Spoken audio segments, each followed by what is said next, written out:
Welcome to the What Are We Doing Here podcast, where we share the inspiring stories of two completely opposite women who overcame their unhealthy relationships with food and negative self talk, who found the path to health and healing through self discovery and natural nutritional supplements. I'm Lindsay. And I'm Brittany. And today we just thought we'd spend some time getting to know each other. Lindsay and we just met in April. So there's a lot we don't know about each other. And we thought we'd do it live on the podcast and share it all with you at the same time. That's right. Yep. Brittany and I have had a few conversations about some of the different things in the past that we've gone through. And we really just thought, why don't we start asking questions from each other on air? So, Brittany used to have another career prior to being a small business owner, and I don't know how that came about. So, can you just share with us how you went from being a teacher to a small business owner? I can. Yes, I taught special education and I loved it. But one day I was headed to work and I had a seizure driving down the road. Never had a seizure before in my life. You guys have kind of been on this health journey with me, so I feel like I can share that with you. Even though I've never really talked about it before. But I was driving down the road, had a seizure, and they took my driver's license. They do that for safety. And all of a sudden, I went from being like fully functioning, busy every day, teaching in the morning, riding the horse in the afternoon to I'm sitting at home. What am I supposed to do with myself? So I just Wow. started crafting a little bit here and there. And my house was filling up with all these things I was making. And mom came by one day. She said, "You got to do something with all this stuff." So it all just started as a small business of crafting stuff and it blossomed into this huge business that I have now. That is incredible. And if anyone follows her on social media, you have probably seen what it's blossomed into now. Like, it's almost like three rooms full of stuff. You guys have an incredible space Thank now. you. So that is awesome. And oh my goodness. So let's just add to another piece of your health journey, right? I Right. mean, that's crazy. We've talked about some of the other things that you dealt with, but I had no idea that you had seizures. Is that something that has resolved or you still have them? Absolutely, it is. Unfortunately, it was a medication reaction. We don't talk a lot about it because we hide from the things that we don't find pleasant. Yeah, But we do. the PCOS, which we've discussed on previous podcasts, the best prescription they have for a woman who has insulin resistance is to give her a diabetic medication. I don't know why, but they gave me metformin. It was taken, between that and my insulin resistance, my sugar levels were bottoming out and I was having seizures. It just took them a long time to figure out what was going on because everybody automatically goes to epilepsy. They start testing for it. So we actually found out because my mom kept rushing me to the emergency room every day when I was having, different seizures, multiple seizures a day. They found out one day just because I was in the emergency room so often. So, Wow. That's yeah. crazy. And it's unfortunate. So, with my background, I have been in the emergency department for nearly 20 years, man. That's crazy to think about in healthcare and working in emergency services. So, I've seen those types of cases where people come in with these repetitive seizures, and it's one of those things that's really difficult to kind of diagnose. And so, I mean, I'm glad that yours was more of a blood sugar issue and Me wasn't too. really a neurologic condition. So that's Yes. great that, it's something that they got figured out because that's not always how it happens with seizures. Yeah. Unfortunately, that's the case, yeah. Yeah. So, going back to that, why did you get into healthcare, Lindsay? So this also goes back to my journey when I was in high school and dealing with an eating disorder. My plan, I was going to go to med school. I was going to open up, a clinic to help women and young girls with eating disorders because that's what I had started to deal with. And so when I started college, I was pre med and I was going to go to med school. That's what I was going to do. And then I met my husband, and he just completely derailed my plan. No, I'm just teasing. In a God good put him in way, my I'm life. sure. He did. He did. Yeah. God put him in my life for a reason because he Mhm. knew that I needed that grounding. But so I changed my major to nursing because I thought I could start working as a nurse and still fulfill that autonomy as a nurse practitioner. It was just going to be a different track. Right. And so that that was why I initially went into healthcare, to help girls who had eating disorders to get healthy and love their bodies and, find a path to healing. That didn't exactly happen, and so I feel like I'm circling back now a little bit. It's just taken me the long road to get there. Almost 20 years in the emergency department. I started as a tech, worked as an RN, and stayed as a nurse practitioner. So really long time in the emergency department. And now I've grown into a leader and lead a couple of teams of nurse practitioner and physician assistants, and we take care of high acuity, almost emergent patients in their homes. That's so admirable. I can say I was never one of the girls that wanted to go into healthcare. It wasn't a fear of blood or anything. I just honestly, I was that girl that could not even go to the nursing home because I would just cry with the Girl Scouts. Like when they took their trip, I couldn't go. So I admire you so much for that because no way. I have another question for you. You are so busy. How do you manage it? Because we fit this podcast in whenever we can and release it on Friday mornings, but Bill, the kids, all these jobs that you have, and you're juggling it and you make it look so easy. Like, how do you manage it? That's a really good question. And there are days that I wonder that myself. And I'll tell you, I have not always been good at managing it. There have been several points in my life that I was just burning the candle at both ends.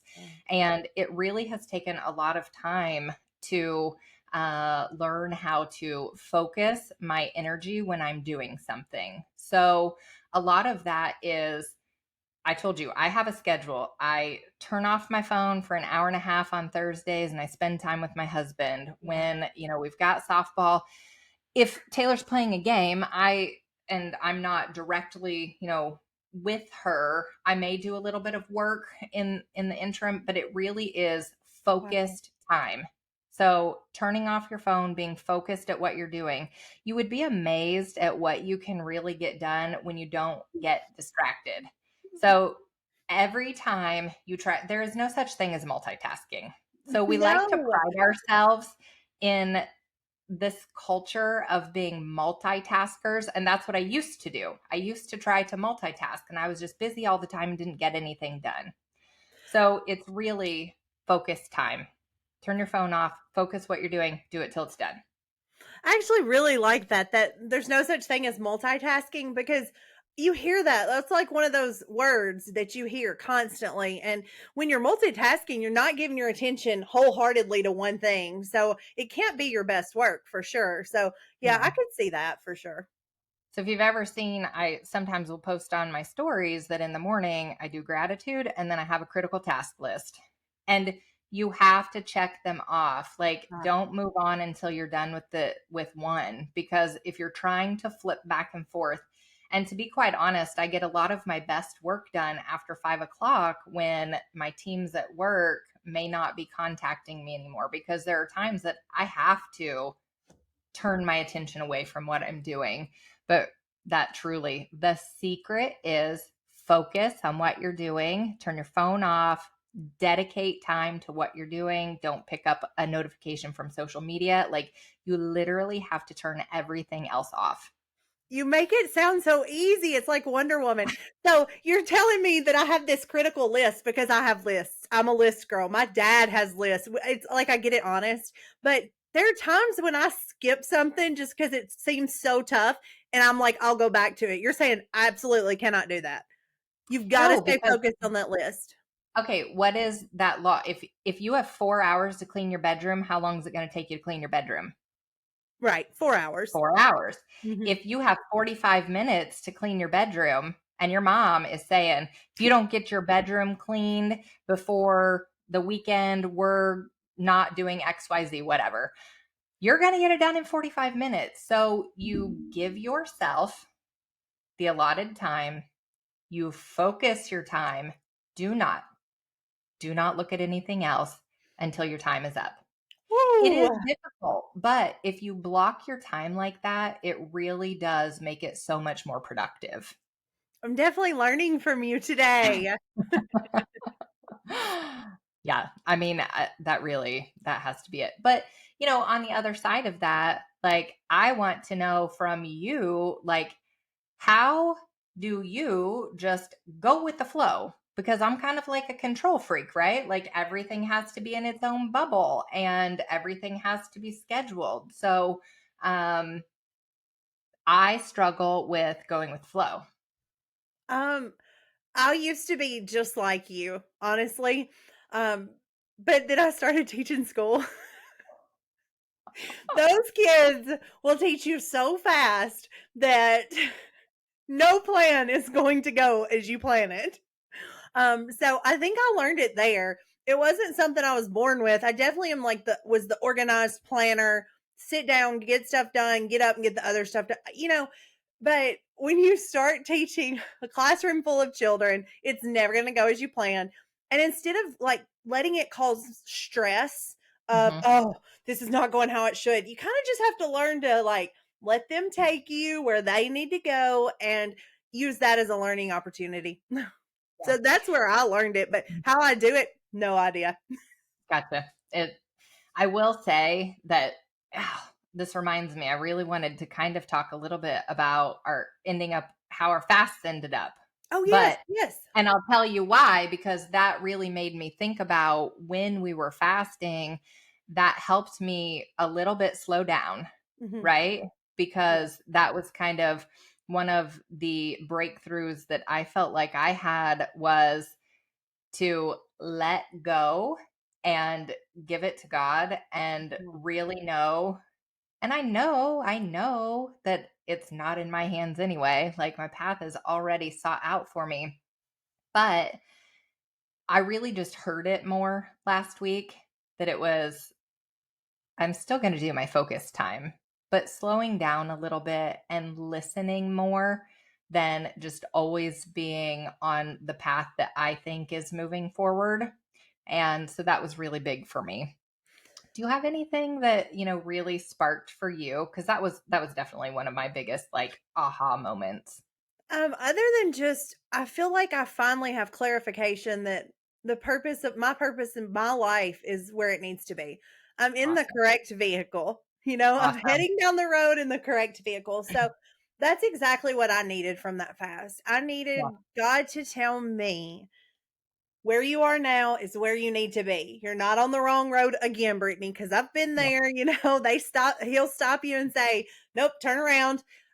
So just that clarification that I'm where I need to be. That was the biggest thing for me. Awesome. And so while we're on the fasting, let's just let the listeners know kind of how we ended, because this is one big thing too about listening is we didn't do a full 7-day water fast. We did 5 full days of water fast. And then um, for me specifically, I knew the weekend was coming. It was the first weekend we had had with our kids that we didn't have softball. And I was so weak at the end of those 5 days that I felt like if I wanted to have any substantial time with my kids, and I felt like in my heart, I had gotten what I needed. And that, so we continued to fast, but we broke with a very small bone broth and vegetables and, a really light meal, and then fasted again for 24 hours Yes. just to have a little bit of nutrients to be able to like sustain what we were Mhm. doing for the day. And then again, very small meal on Saturday, followed by another 24-hour fast. So we really did a 7-day fast with a couple of small bits of food in there to be able to kind of sustain the activities that we wanted to do. Was that similar for you? Yes, That's and so I Bill and think I were fasting together, so that's what we did. yeah, and I think it's important. I'm learning this from you, Lindsay, and I've heard it more often now. A lot of times we hear things, but we don't process them. But since I'm hearing it from you, I'm really hearing it from more people as well. Now that I'm listening, but listen to your body. not Mhm. just with the fast, but if you go on any kind of health journey, listen to your body. It's going to tell you what it needs. Unfortunately, my body was so out of whack. It didn't know what it needed, until I started getting on the right track. But ending the fast, I think that was really important that we did do it at the end of the fifth day, because that's what we both needed. Yep. Yeah. And again, this is the first time in my entire life that I have listened to my body. I beat it up during bodybuilding. I restricted significantly, in my younger years. And even up until the last, 3 months, I still didn't do a very good job of listening. And I think that was another significant breakthrough of just Yeah. listen to your body and listen to God. I would agree. I learned to listen to my body. Actually, I called Lindsay after we had broken our fast and I said, "Are you thinking differently?" Because I came out of it with a different way of thinking than I went into it. I almost not just found out my purpose, not just learned to listen to my body, but I'm looking at the world in a different way. When you're not giving yourself the poison that we're eating, the fast food, the processed foods, those kinds of things, then your body really does talk to you. So Mhm. I did get that out of it as well. Yeah. So I am completely off of caffeine. Those Yay! 5 days. And so, yeah, just that in itself is incredible that what you kind of purge out of your body and, how So much better the clarity that you have now. let's talk about that actually. We did not have this on the schedule. We're going to talk about this though. Okay. I'm proud of you for the caffeine, and this is not something I share ever, but I'm going to share it now because I feel like it's relevant. But I vape. I do. I'm working on quitting. I smoked from the time I was 15 to the time I was 30. I was embarrassed by it. I hid. I used vaping to quit smoking. I used it as a tool to, you know, back off cigarettes. And I started 12 milligrams of nicotine. I'm down to 3. But let me be honest, if I'm being honest with myself, I've been on 3 milligrams for a year and a half, maybe. It's time to quit. That was the whole goal in this. So I admire you for, getting off the caffeine. And now is my time that I've got to get off the nicotine. So we will have to update you guys on that journey. I plan on starting soon. I Right. got my Restorix in, so I'm really excited about Awesome. that. It's gonna help me Awesome. detox. I've heard good stories about that. I hadn't really done my research, but I'm excited because I think if I could quit with the nicotine, my health would just skyrocket through the roof because I am doing the right things for my body now. But I Yep. just I wanted to think kind of throw that out there because a lot of people don't realize that I did those things, and we are human. yes. I think that two things. One, I'm very proud of you Thank you. for saying that out loud. Two, the best way to hold yourself accountable is to say it out loud and tell people what you're doing. So, guess what? We get to hold you accountable now. But the other thing that I really want to highlight with that is how detrimental some of those toxins that we put in our body and how we want to think that it's hormones, that our hormones are the problem, but it's really a lot of times some of those external irritants, toxins that throw our body off. If you said 15, you started smoking when you were Yes, 15. yes, absolutely. So, I mean, think about I mean, not how, not like a habit, but like no, socially, and it grew into right, a habit. Mhm. right. And so those things affect our bodies As at we're that maturing. cellular level, and you're maturing and you're still developing. And think about how kids don't think about now the vaping and smoking and how it's hard. We live in a world of Mhm. instant gratification. Yes, And we do. so you and I now are living these, health conditions now that started as a result of things that we did when we were young. And Right. it's so hard. Like, how do you teach that? I try to talk to my kids every day about some of the behaviors. And I'll be honest with you, I tell my kids, I say, if you ever think about starting drugs, you might as well just put me in a grave, because me watching you go through I can't imagine watching a parent. you Right. go through that as a parent. I mean, I have had family members who have dealt with drug addiction, and it is such a disheartening, heartbreaking. It is so bad. And so I try to tell my kids, but how do you explain to them, right? Like, Well, they, that's how do you it. explain to kids in general now? I actually just 30 miles down the road, we've got 2 high school girls. They're about to graduate. They're both dead from drug overdose. Now, all the details haven't been released. They do know fentanyl was involved.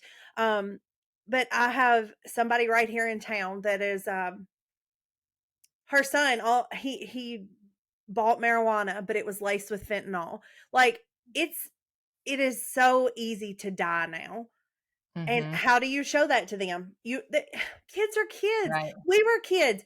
You don't learn from other people's mistakes when you're growing up. You don't No, have but that capacity. no, but did your parents really talk to you about the dangers? Did they talk to you? Ooh, Lindsay, that's a whole different story. I watched somebody go through it and I never wanted to deal with it.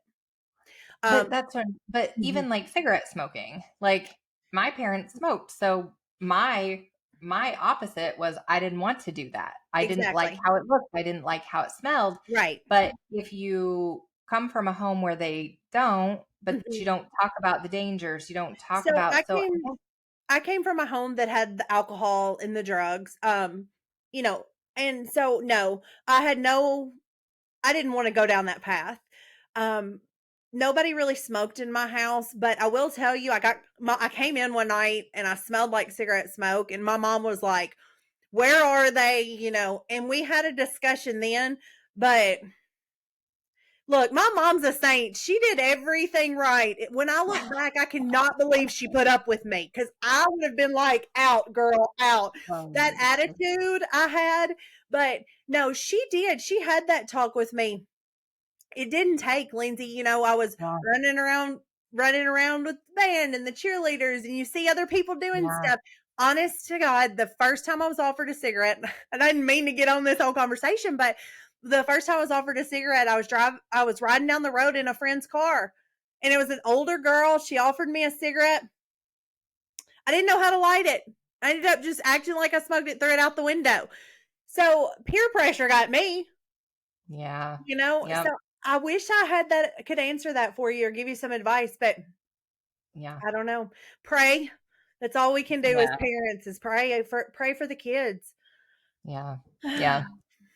Oh man, Oh, that was that got a little heavy, man. yeah, I did. We didn't intend that to happen, Oh, we but did not. I do Not at like that. all. I do like that we're you guys will now hold me accountable. I have learned with my weight loss that I continue to follow my diet, my eating plan. We don't like the word diet, but my eating plan because I'm holding myself accountable publicly. Yes. So, yes, I've said it. It's out there. Now, you guys, I'll follow up with you next week, let you know how that's going. Yep. I'm going on a trip the middle of next month and I will not be taking it with me. I am determined it is not going with me. Good. Good. So, I think it's, social media and talking about your healthy journey and all of those things, man, it really can help keep you accountable. Just like we were part of a group in social media to be accountable for the fast, and I did a 75 hard and posted every day to keep myself accountable. And so I think that is one of those things that, people may say, judge you for posting, but you know what, if that helps keep you accountable, don't look, right? right. Like, you Absolutely. know do it for you, and if people want to get on board and support you, amazing. If it bothers you, unfollow. Right. you know Exactly. yeah, I actually can say that I fought that battle about a month ago of people that I didn't want to post anything and hold myself yeah, accountable because you feel judged. We discussed that Mhm, already. And, mhm. that's the thing. People love you more than you think. But if they don't, bye. Why do you want them there Exactly. anyway? Bye. They're not your people. They're not your people, They and weren't that's meant for okay. you. Hmm. Right. And I think that's another hard lesson in life is just to remember that if your circle doesn't support you, it's not the right circle, you know? So, anyway, we could get on a whole soapbox on that, but we have already like played ping pong today with this episode. Oops. Um, so, how about we get wrapped up and we do the fun segment now? You're in charge this week. This should be I was in interesting. charge this week of the fun segment. So, we talked about earlier that I have been in healthcare for a really long time. So, my segment for fun is I'm scared. Can you up, tell? I'm scared. I'm going to have Brittaney read some medical terms and one, try to pronounce them, and two, tell me what she thinks it is. I have to pronounce your terms. Okay, let's see. Yes. Okay, let's see if I can. Rhinorrhea. Rhinorrhea. Oh, that's Rhinoarea. well, that's pretty close. Rhinorrhea. Okay, I got it there at Rhinorrhea. some point. Yep. So that was pretty Okay, good. so rhino is either the three horn. Obviously, that can't be it, right? No, wait, one horn. Three horn, one horn. A rhino, don't they just have one horn? I think we need to have an animal segment I too, think we apparently. do. Okay, so it's obviously not that, but I think the rhinovirus is a cold. So rhinorrhea. I, It's just a runny nose. It's just runny nose. was so close. You were close. You were close. Yes. Runny So, rhinorrhea is a runny nose, guys. yep. There you go. Oh my goodness, that's so funny. Okay. Oh, let me get my light out of the way. Can you see it? Lacrimation. Lacrimation. That's pretty close. Lacrimation. Lacrimation. Okay. Lacrimation. Yep.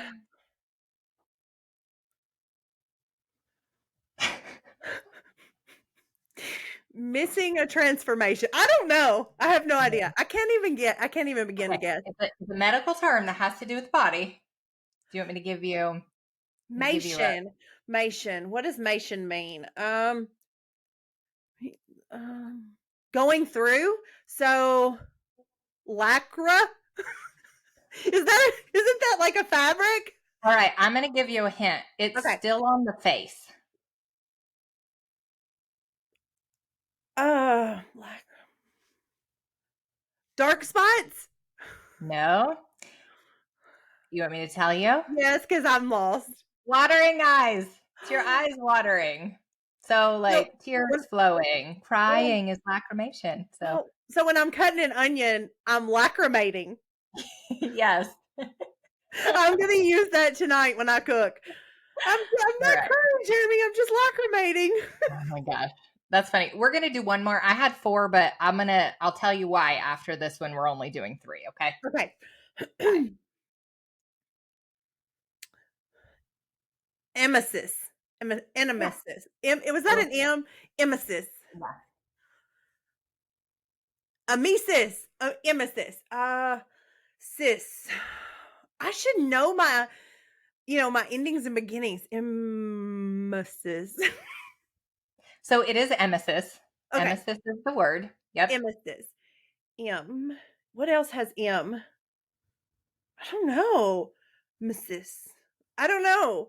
I really thought you were gonna know this Okay. one. I feel like this is a word that I don't know, maybe people use. I don't know. I do. Is it a medical term? It is a medical term. Why do you think people use it? I don't know. This one I thought was easy. Okay. All the nurses out there are screaming at you right now. Anyone in medicine is like, come on, Brittany, you got this. Yeah, they probably are screaming at me. Guess something. Give me one hint. Just one. Emesis. Still on the face. Still on the face. Kind of.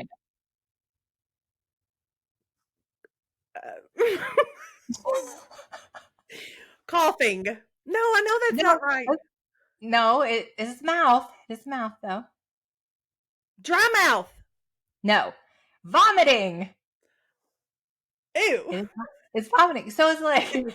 so here's why I stopped at that one because the other one went, it wasn't related. But I was like, oh man, I picked runny nose, watery eyes, and vomiting. So it's like something coming out of all of the You face. should have given me that hint first. Medical terms involving the face. Well, I didn't know because I just really literally started like pulling words and they all ended up being together. So, Okay, so I just have to say this. If any normal person, by normal, I mean not in the medical field, knew that, please let us know because yes, I don't please tell us in the comments. I I want to don't know. feel like those are common terms at all. I What? know they are to you, but oh, Yeah, they feel really common. I was gonna go with like big surgeries, and then I was like, I'll just go with like things that are common. Like, no, okay, all right, we yes, did good please, today. seriously, I would love for people to tell us in the comments if you knew what those words meant, if you use them, if you're in healthcare, because I thought it was really fun. Okay, tell me the teary eyes again. Lacrimation. Okay, I've got to use that tonight. I'll let you know. Okay, awesome. Lacrimation. All right. Well, thank you all so much for being here with us and learning a little bit about us. Please comment below if you knew those medical terms. And if you would please be so kind, like and subscribe on YouTube. Give us a 5-star review on your preferred listening platform. And we'll see you next week. Can't wait. Bye. Bye.